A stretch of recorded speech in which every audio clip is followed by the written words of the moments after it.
Hello and welcome to the Underground.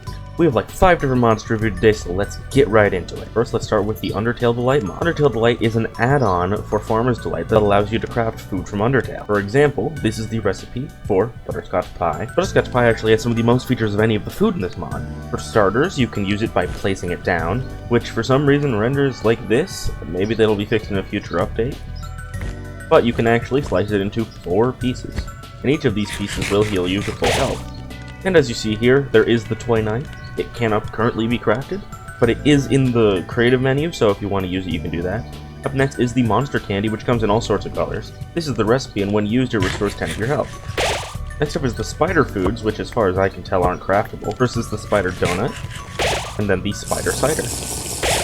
Up next is Papyrus's spaghetti. This needs a bowl to be completed. Human, please enjoy the spaghetti. Little do you know, this spaghetti is a trap designed to entice you. You'll be so busy eating it that you won't realize that you aren't progressing. Thoroughly jaked again by the great Papyrus. Eating this will nourish you, but it also gives you nausea for a bit. Up next is the hot dog and the hot cat. The only difference is the hot cat heals 1 more HP. I'm gonna make that sound. Up next is the Glam Burger. Up next is the legendary hero, which actually does give you strength. Up next is the face stick, which actually has quite a few features. When you get it, you actually have to place it down, and you can't eat it, not without bowls. It gives you 4.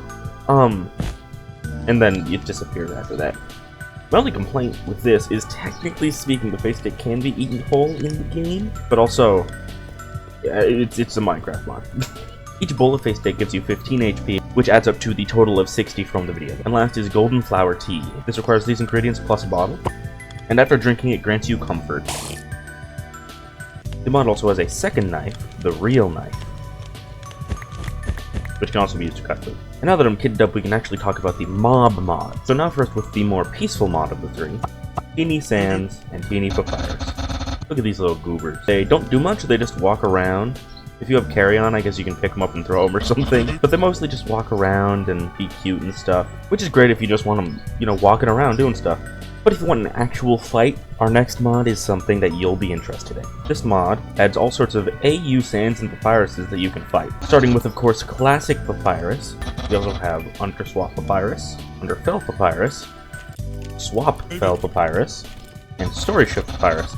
None of these are inherently aggressive towards you, fitting for Papyrus himself. But once attacked, they will start attacking you.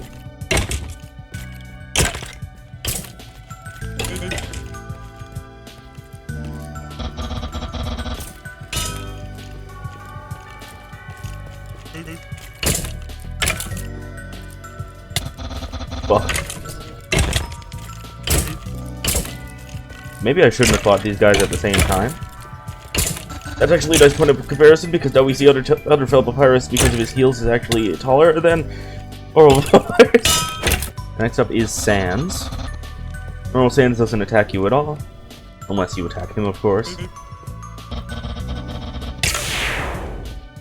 Underfell Sans is an asshole. I don't know where he teleported to. So what's supposed to happen is he spawns with his Gaster Blaster,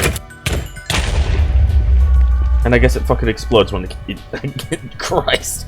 So some of our Sans variants actually do try to fight the player, but I guess as part of the fun, this would tell you they might accidentally attack each other.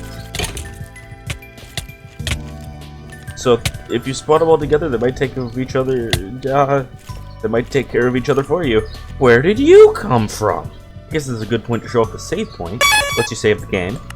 So this mod has 2 variants, one that lets you fight normal Undyne as a boss, and she's immediately aggressive.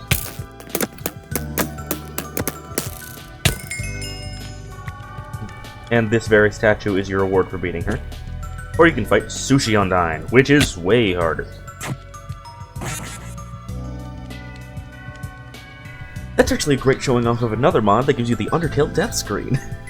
But I didn't expect her to be that strong. And this is your reward for killing her. You get to eat her.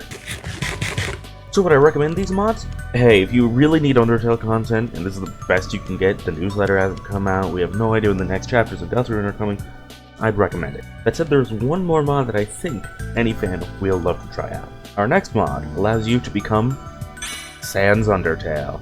My first complaint about the mod is it doesn't work with skin layers well. So let's all just pretend I look like this, alright? Regardless, once you activate this, this gives you access to shooting bones, teleportation, and telekinesis. Now, one problem I have with the telekinesis is it does not have a very far range.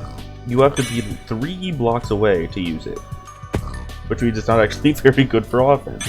It's good for getting something away from you, sure. If it allowed you to, like, throw or something, but you can't get them high enough to where you can sort of, like, jump throw them, and sometimes they'll just fucking come back to you anyway because you did it wrong. Like, you can kinda do that, but you can't slam them into the ground, you can't toss them around. If it had just a little more range, I think it would be a lot easier to throw them up in the air and let them die. And of course the last ability. The Gaster Blasters can't be spammed and they do have a cooldown. There's also a new attack that wasn't quite in the mod when I first reviewed it, which allows you to summon these in front of you.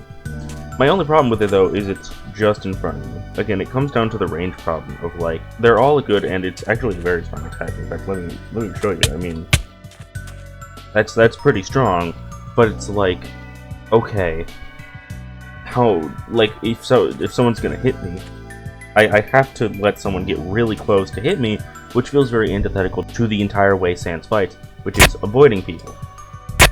If I'm trying to avoid being hit, then why would I wait until someone's this close to start attacking them?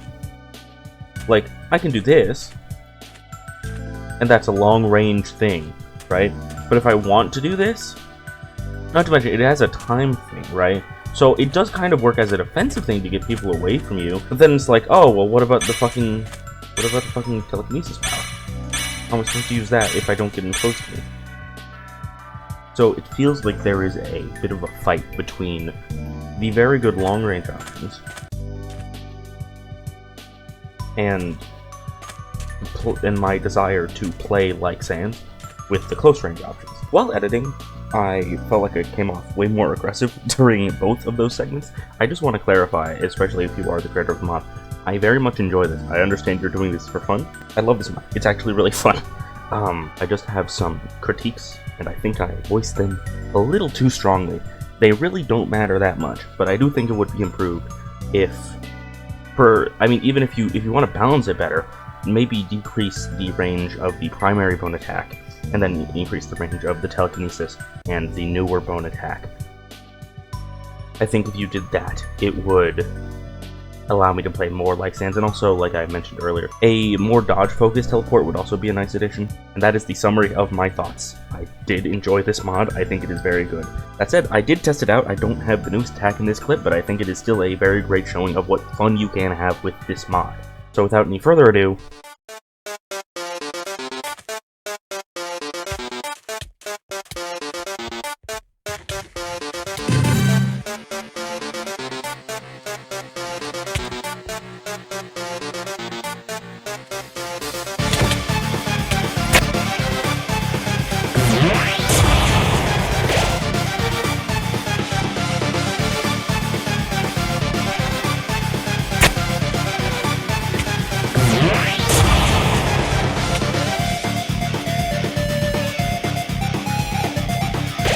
oh my god. Oh! like and subscribe!